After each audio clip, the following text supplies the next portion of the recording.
akan mempresentasikan mata kuliah manajemen sumber daya manusia pada modul ketiga, yaitu analisis pekerjaan. Yang pertama, pengertian analisis pekerjaan. Analisis pekerjaan adalah proses sistematis untuk mengidentifikasi dan mendokumentasi tanggung jawab, tugas, dan keterampilan yang diperlukan untuk suatu pekerjaan tertentu. Adapun tujuan dan manfaat dari analisis pekerjaan. Yang pertama itu ada menyediakan dasar yang kuat untuk rekrutmen dan seleksi karyawan. Yang kedua, membantu dalam perencanaan struktur organisasi. Yang ketiga, meningkatkan efektivitas evaluasi kinerja karyawan. Yang keempat, ada menyediakan dasar untuk pelatihan dan pengembangan karyawan. Yang terakhir itu mempermudah proses penilaian kompensasi dan sistem reward. Ada pula peran analisis pekerjaan dalam manajemen sumber daya manusia. Ada 3. Yang pertama, rekrutmen dan seleksi, yaitu menentukan kebutuhan keterampilan pengalaman bagi calon karyawan. Yang kedua, evaluasi kinerja, mengidentifikasi indikator keberhasilan pekerjaan. Yang ketiga, pengembangan karir. Pengembangan karir itu dapat membantu dalam perencanaan jalur karir karyawan tersebut. Yang terakhir, terdapat kompensasi dan manfaat, yaitu memberikan dasar untuk penentuan gaji dan tunjangan kepada karyawan tersebut. Ini kita akan membahas komponen dan metode analisis pekerjaan, yaitu tugas dan tanggung jawab. Seperti apa yang dilakukan dalam pekerjaan tersebut. Terus yang kedua itu ada keterampilan dan kompetensi, seperti keterampilan yang dibutuhkan untuk menjalankan tugas. Terus yang ketiga ada kondisi kerja, secara lingkungan, kerja fisik dan sosial. Ada peralatan dan teknologi, yaitu perangkat yang digunakan dalam pekerjaan. Yang terakhir ada standar kinerja, yaitu keukuran keberhasilan pekerjaan tersebut. Setelah itu kita akan membahas metode pengumpulan data dalam analisis pekerjaan. Untuk mengumpulkan informasi yang akurat, beberapa metode digunakan seperti wawancara, observasi, dan kuesioner. Yang terakhir itu ada laporan pekerjaan.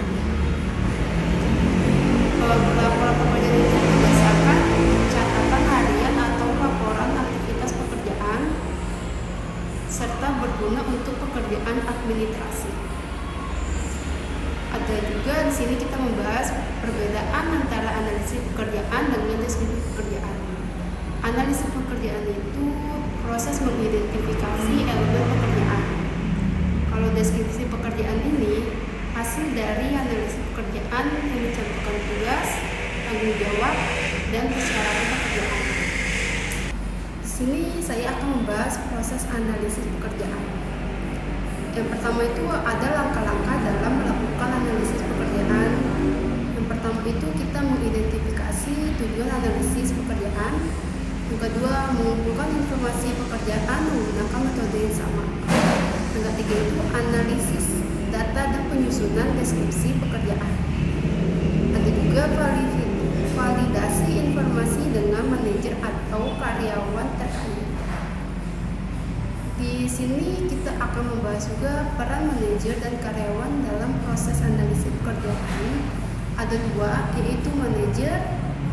Manajer itu menyediakan informasi, memvalidasi hasil analisis, dan menggunakan hasil untuk pengelolaan tim. Yang kedua itu ada karyawan, memberikan data faktual tentang pekerjaan yang dilakukan sehari-hari. Analisis juga mendapat tantangan dan hambatan, yaitu dengan keterbatasan waktu dan sumber daya, perubahan sifat pekerjaan yang cepat, ketidaktepatan informasi dari karyawan atau manajer, atau juga bisa bias dalam pengumpulan data. Akan menyimpulkan dari presentasi saya hari ini, analisis pekerjaan itu merupakan proses penting dan mendasar dalam manajemen sumber daya manusia yang bertujuan untuk mengidentifikasi, mendokumentasi, dan memahami elemen-elemen kunci dari suatu posisi kerja. Dengan melakukan analisis pekerjaan secara sistematis, organisasi dapat mengembangkan definisi pekerjaan yang akurat, menetapkan standar kinerja yang baik, dan memastikan bahwa setiap karyawan memiliki kompetensi yang sesuai dengan tuntunan pekerjaan. Agar analisis pekerjaan berjalan dengan baik, diperlukan metode pengumpulan seperti yang saya sebutkan itu, wawancara, observasi, kuesioner, dan laporan pekerjaan. Pelaksanaan analisis pekerjaan tidak lepas dari tantangan, seperti keterbatasan waktu, perubahan cepat dalam dunia kerja, dan kesulitan memperoleh informasi yang valid. Oleh karena itu, organisasi ini perlu mengelola proses ini dengan efektif dan adaptif agar hasilnya dapat dimanfaatkan secara maksimal untuk mendukung pengelolaan sumber daya manusia yang unggul dan berdaya saing.